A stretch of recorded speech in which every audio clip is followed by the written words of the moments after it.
بسم اللہ الرحمن الرحیم قل اوحی الی انہ استمع نفر من الجن، کہہ دیجئے اے نبی کہ میری جانب وحی کی گئی ہے کہ جنوں کی ایک جماعت نے سنا۔ کس کو سنا؟ قرآن کو سنا۔ فقالوا انا سمعنا قرآنا عجبا، انہوں نے کہا ہم نے سنا ہے ایک بہت ہی دل کو لبھانے والا قرآن، یہدی الی الرشد، جو نیکی اور رشد اور ہدایت کی طرف رہنمائی کر رہا ہے۔ فآمنا بہ، تو ہم تو ایمان لے آئے۔ وہ سب بھی میں نے کہا تھا یہ لمحہ فکریہ ہے، ایک دفعہ کیا اجتماع ہے قرآن کا، اور وہ بندے کہاں سے کہاں پہنچ گئے، وہ داعی بن گئے۔ ہمارا کیا حال ہے؟ ہم نے اس معنی میں قرآن کبھی پڑھا ہی نہیں، سنا ہی نہیں۔ سنتے ہیں تو خیبر میل کی سپیڈ سے جو پڑھ رہا ہوتا قاری، 5 دن میں پورا قرآن، 6 دن میں پورا قرآن، اور اشتہار دیے جا رہے ہیں۔ یہ ہے ہمارا ریچول۔ یہاں تو 20 منٹ میں ہو جاتی ہے، یہاں 30 منٹ، یہاں چلو وہاں اور سے بھی کم میں ہو جاتی ہے، وہاں چلو۔ قرآن کا نتیجہ تو یہ نکلنا چاہیے وہ آپ کو پوزیس کر لے، جانے نہ دے۔ انا سمعنا قرآنا عجبا یہدی الی الرشد فآمنا بہ ولن نشرک بربنا احدا، اب ہم کبھی بھی اپنے رب کے ساتھ کسی کو شریک نہیں ٹھہرائیں گے۔ وانہ تعالی جد ربنا، اور یقیناً ہمارے رب کی عزت شان بہت بلند ہے۔ متخذ صاحبۃ ولا ولدا، اس نے نہیں اختیار کی نہ کوئی بیوی اور جورو نہ کوئی اولاد۔ وانہ کان یقول سفیہنا علی اللہ شططا، اور یقیناً ہمارا جو بے وقوف ہے بڑا، مراد یہاں پہ ہے وہی عزازیل، ابلیس، لعین، وہ چونکہ ہمارا ذرا بڑا بڈگر ہے، تو وہ جو کچھ کہتا رہا ہے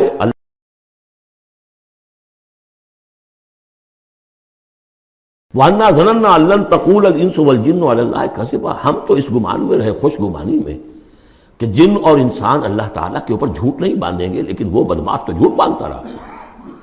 ہم نے اپنی شرافت میں اس کی بات کو مان لیا۔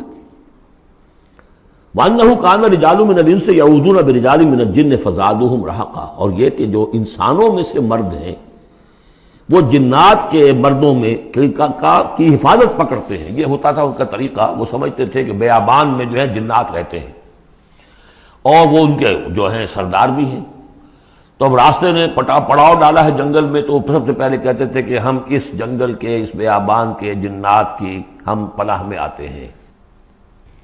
اب وہ سنتے ہوں گے یہ بے وقوف، یہ آدم کی اولاد، ہمارے تو جد امجد کو نکال دیا گیا جنت سے اس لیے کہ اس کو سجدہ نہیں کیا، یہ ہمیں معبود بنائے بیٹھے ہیں، ہماری پناہ طلب کر رہے ہیں۔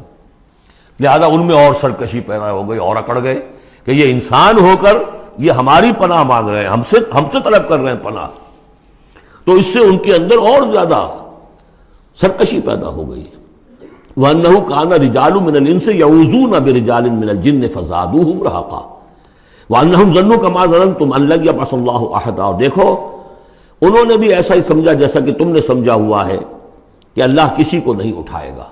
اس کے 2 معنی ہیں، یعنی بعد سے بعد الموت کوئی نہیں ہے، مرنے کے بعد جی اٹھنا نہیں ہے، اور یہ بھی کہ شاید اب اللہ کسی اور کو رسول بنا کر نہ بھیجے، أن يبعث الله أحدا، اس لیے کہ 600 برس بیت چکے تھے، وہ تورات سے واقف تھے جو سورہ احقاف میں تذکرہ آیا ہے۔ فترت وہی 600 برس، اور یہ طویل ترین وقفہ تھا نبوت کا کہ کوئی نبوت، کوئی رسالت دنیا میں نہیں، تو ان کو یقیناً اس سے خیال ہوا ہوگا کہ بس اب ختم ہوا معاملہ، اب کوئی اور رسول نہیں آئے گا۔ وَأَنَّا لَمَسْنَا السَّمَاءَ، اور ہم نے ذرا ٹٹولا آسمان کو، ہم نے چاہا کچھ خبریں لے کر آئیں ذرا غیب کی۔ فَوَجَدْنَاهَا مُلِئَتْ حَرَسًا شَدِيدًا وَشُعُبًا، تو ہم نے تو پایا اس کو کہ وہ بھرا ہوا ہے سخت چوکیداری سے، اور انگارے رکھے ہوئے ہمیں کھدیڑنے کے لیے۔ یعنی یہ کہ ہمیں معلوم ہو گیا کہ کوئی واقعی وقت ایسا ہے، کیونکہ یہ سارا انتظام خاص طور پر جب کہ وہی یہ نبوت آتی تھی تو اہتمام کر لیا جاتا تھا۔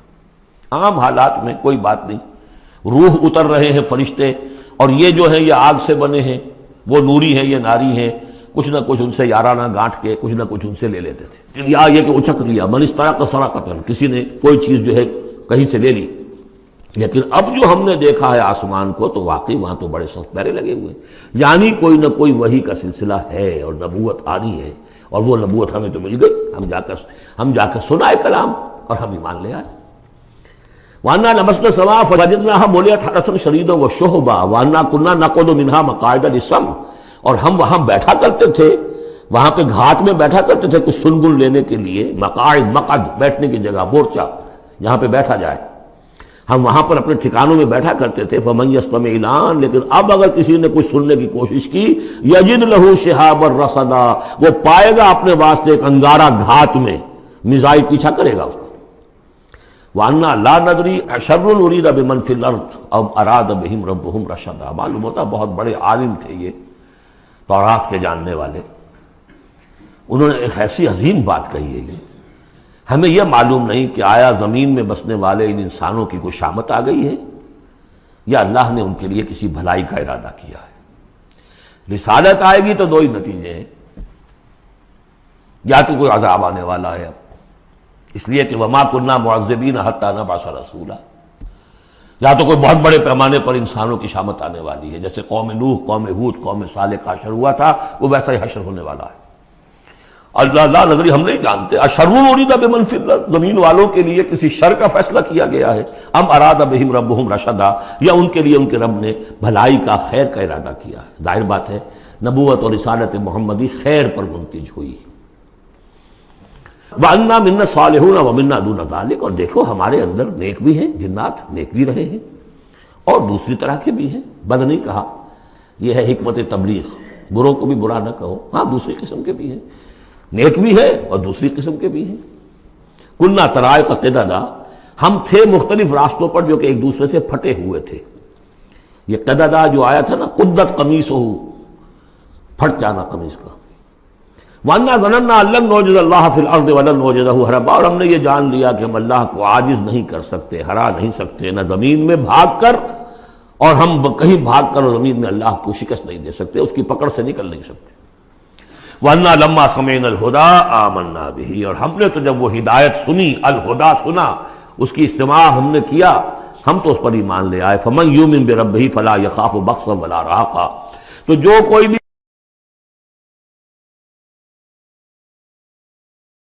زبردستی ہوگی، کچھ زیادتی ہوگی، جیسے جیسے ان کے اعمال صالحہ ہیں پورے پورے اللہ تعالیٰ ان کا اجر ان کو دے دے گا۔ وَأَنَّا مِنَّا الْمُسْلِمُونَ وَمِنَّا الْقَاسِطُونَ، اور دیکھو ہمارے اندر وہ بھی ہیں جو فرما بردار ہیں اور وہ بھی ہیں جو بے انصافی کرتے ہیں۔ یہ قسط کے لفظ کے ساتھ سمجھ لیجئے، جب یہ ثلاثی مجرد میں آتا ہے تو قاسط اس میں فاعل بنا، وہ ناانصاف کے معنی میں ہے، یہ باب افعال کے خواص میں سے ہے، سلب ماخذ اس کو کہتے ہیں۔ جب باب افعال میں آئے گا تو اس کے معنی ہے عدل و انصاف، اور جب ثلاثی مجرد میں آئے گا تو نا انصافی۔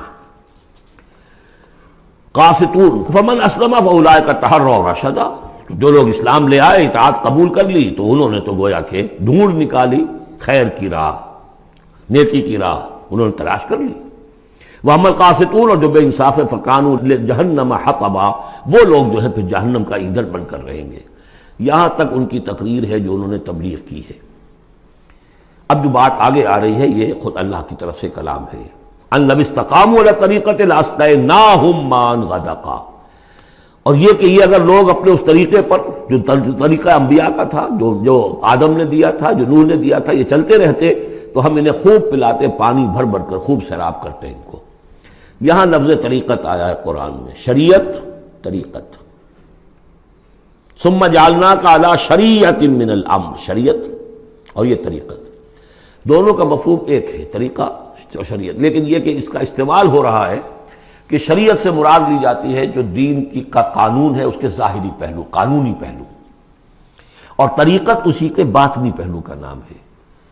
کہ ایک نماز ہے، وضو کیسے کرو گے، کیا فرائض ہیں، کیا نوافل ہیں، کیا کام رہ گیا تو وضو نہیں ہوا، یہ شریعت بتائے گی، یہ آپ کو فقیہ بتائیں گے، یہ آپ کو مفتی حضرات بتائیں گے۔ لیکن نماز کی اصل روح تو ہے خشوع اور خضوع، حضور قلب، یہ پھر طریقت کی طرف منتقل کر دیا گیا، بدقسمتی سے پھر ان کو پھاڑ دیا گیا، وہ علیحدہ علیحدہ ہو گئے۔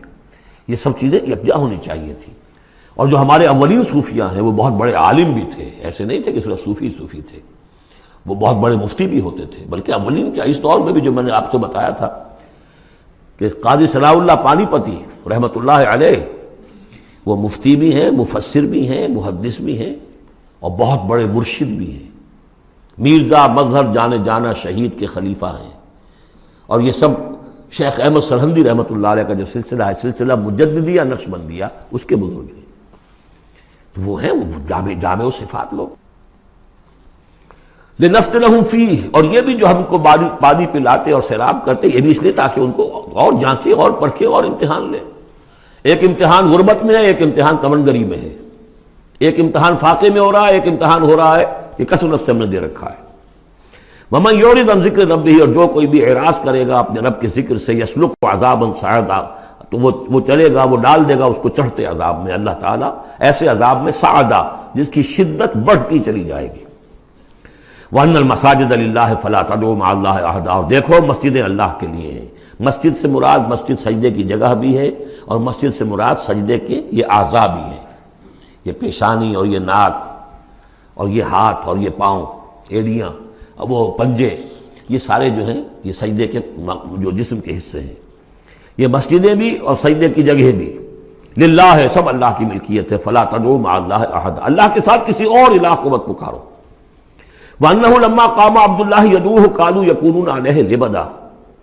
اور یہ اب یہاں پھر قول آ گیا ہے انہی کا جنات کا کہ جب وہ عبداللہ کو ہم نے دیکھا وہ کھڑا تھا، وہ قرآن پڑھ رہا تھا، وہ نماز پڑھا رہا تھا. لما قام عبداللہ یدعوہ، اسے پکار رہا تھا اللہ کو، اللہ کا بندہ. کانوا یکونون علیہ لبدا، وہ تو ایسے ہو رہے تھے سننے والے گویا کہ اس کے اوپر ٹھٹ کے ٹھٹ جمع ہو جائیں گے وہاں پر، لیکن یہ کہ وہ ایمان نہیں لا رہے تھے. قل انما ادعو ربی، کہہ دیجئے اے نبی صلی اللہ علیہ وسلم، دیکھو میں پکارتا ہوں اپنے رب کو. ولا اشرک بہ احدا، اس کے سوا میں کسی اور کو شریک کرنے کے لیے تیار نہیں. قل انی لا املک لکم ضرا ولا رشدا، کہہ دیجئے مجھے کوئی اختیار حاصل نہیں ہے تمہارے لیے، نہ کسی نقصان کا اور نہ کسی راہ پر لانے کا، میں تمہیں ہدایت نہیں دے سکتا. وہ آیت یاد کر دیجئے، انک لا تہدی من احببت ولکن اللہ یہدی من یشاء. اے نبی آپ ہدایت نہیں دے سکتے جسے بھی چاہیں، وہ تو اللہ ہی ہدایت دیتا ہے جس کو چاہتا ہے. قل انی لن یجیرنی من اللہ احد ولن اجد من دونہ ملتحدا، کہہ دیجئے میں ہرگز نہ پاؤں گا کہ مجھے اللہ کے سوا کوئی پناہ دے سکے.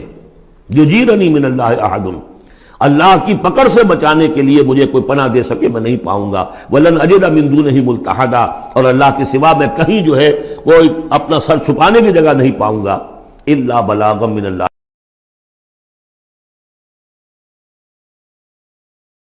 فریضہ سر انجام دوں. اگر میں نے یہ کام نہیں کیا تو میں پکڑا جاؤں گا. فَلَنَسْأَلَنَّ الَّذِينَ أُرْسِلَ إِلَيْهِمْ وَلَنَسْأَلَنَّ الْمُرْسَلِينَ، ہم تو پوچھ کر رہیں گے ان سے بھی جن کی طرف رسولوں کو بھیجا، اور پوچھ کر رہیں گے رسولوں سے بھی. وَمَنْ يَعْصِ اللَّهَ وَرَسُولَهُ، جو کوئی بھی اللہ اور اس کے رسول کی نافرمانی کرے گا، فَإِنَّ لَهُ نَارَ جَهَنَّمَ خَالِدِينَ فِيهَا أَبَدًا، تو اس کے لیے تو پھر جہنم کی آگ ہے جس میں وہ ہمیشہ ہمیش رہے گا. حتیٰ اذا رأوا ما یوعدون، یہاں تک کہ جب وہ دیکھیں گے جس چیز کی انہیں دھمکی دی جا رہی ہے. فَسَيَعْلَمُونَ مَنْ أَضْعَفُ نَاصِرًا وَأَقَلُّ عَدَدًا، اس وقت انہیں معلوم ہو جائے گا کون کمزور ہے مددگاروں کے اعتبار سے اور کون اقلیت میں ہے تعداد کے اعتبار سے. وہ تانے دیتے تھے نا کہ دیکھو محمد تمہارے پاس تو بیٹھے بھی ہوتے ہیں تو ہمارے کمی کاری بڑے لوور طبقات کے لوگ، اور وہ بھی چند ہوتے ہیں، دیکھو جا کے ابو جہل کی محفل بھری ہوئی ہے، بڑے بڑے لوگ بیٹھے ہوئے ہیں وہاں پر. اس وقت معلوم ہو جائے گا من اضعف ناصرا واقل عددا. یہ سورہ مریم میں بہت تفصیل سے یہ مضمون آیا ہے. قل ان ادری اقریب ما توعدون ام یجعل له ربی امدا، کہہ دیجئے اے نبی مجھے یہ معلوم نہیں ہے آیا جس چیز کا تم سے وعدہ کیا جا رہا ہے، جس چیز کی دھمکی دی جا رہی ہے. وعدہ اور وعید بنیاد ایک ہی ہے، اصل میں اصل الفاظ ایک ہی ہیں. وعید دھمکی، وعدہ لیکن حروف اصلی وہی ہے. آیا وہ قریب آ چکی ہے اسے، یا ام یجعل له ربی امدا، یا یہ کہ میرا رب اس کے لیے ابھی کچھ مہلت دے، کوئی تمہاری رسی دراز کرے، یہ میں نہیں جانتا. یہ سورہ انبیاء کے آخر میں بھی آیا تھا. قل ادری قریب ام بعید ما توعدون، کہہ دیجئے اے نبی میں نہیں جانتا کہ جس چیز کا تم سے وعدہ کیا جا رہا ہے وہ قریب آ چکی ہے یا بھی دور ہے. عالم الغیب، وہی ہے غیب کا جاننے والا. فلا یظہر علی غیبہ احدا، وہ اپنے غیب پر کسی کو مطلع نہیں کرتا. الا من ارتضی من رسول، سوائے جس کو وہ چاہے اپنے رسولوں میں سے. یہ بہت اہم قانون ہے قرآن کا، اور اس میں سارا مسئلہ علم غیب کا حل ہوتا ہے. ایک بات تو یہ کہ ہمارے جو بھی بریلوی بھائی ہیں وہ بھی مانتے ہیں، 4 باتیں وہ مانتے ہیں. 3 میں نے ایک مرتبہ تحقیق کی تھی بڑی مفصل، جا کر بعد لوگوں سے ملاقات کی، ابھی میں طالب علم تھا. کہا دیکھیے ہم ثابت مانتے ہیں اس بات کو، نبی کا علم ذاتی نہیں عطائی ہے، اللہ نے جو دیا وہی ہے، نبی کا علم قدیم نہیں حادث ہے، پہلے نہیں تھا پھر ہو گیا، اللہ نے دے دیا تو ہو گیا، اور نبی کا علم غیر محدود نہیں محدود ہے۔ میں نے کہا یہ تین باتیں جو شخص مان لے میرا اس سے اب کوئی جھگڑا نہیں رہا۔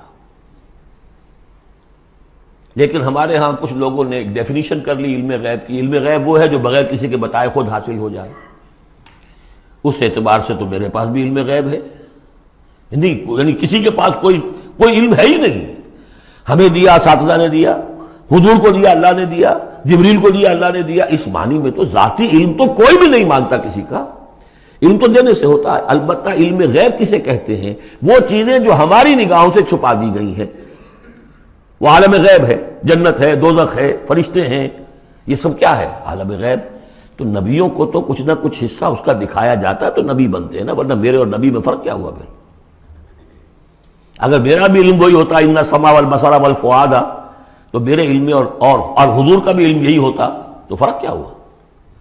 حضور نے تو اس دوسرے علم کے اعتبار سے تو صاف کہہ دیا انتم عالم بامور دنیاکم، لیکن حضور کو معراج میں جنت دکھا دی، دوزخ دکھا دی، زمین پر رہتے ہوئے آپ نماز پڑھا رہے تھے، غالباً وہ جو کہ نماز پڑھائی جاتی ہے جبکہ بارش نہیں ہوتی، استسقاء کی نماز، اسی کے دوران اچانک ایک دفعہ آپ آگے بڑھے، لوگ حیران ہوئے کیا ہوا ہے، ایک دفعہ پیچھے ہٹے، لوگوں نے پوچھا بعد میں کہ حضور یہ نماز کا حصہ تھا، یعنی ہم بھی پھر اسی طرح کیا کریں اس نماز کے اندر؟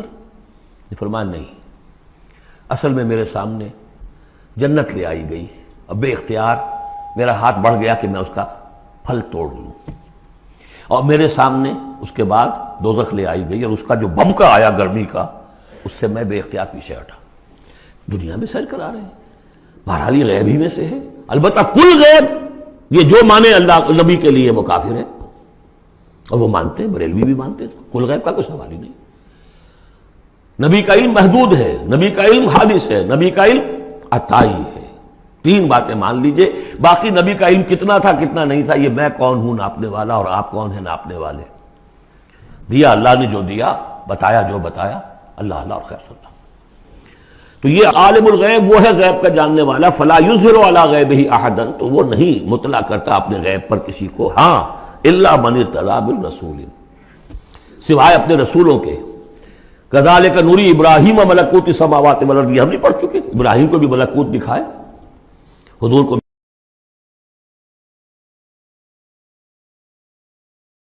من بین یدیہ ومن خلفہ رصدا، جس کو رسول بناتا ہے، غیب کی خبریں دیتا ہے، پھر اس کے آگے اور پیچھے وہ اپنے باڈی گارڈ رکھتا ہے، چوکیدار رکھتا ہے، یسلک من بین یدیہ، اس کے سامنے بھی، ومن خلفہ، پیچھے سے بھی چوکیدار، حفاظت کرنے والے، لیعلم ان قد ابلغوا رسالات ربہم، تاکہ یہ بات بالکل واضح ہو جائے کہ انہوں نے واقعتاً اپنے رب کے پیغامات پہنچانے کا حق ادا کر دیا،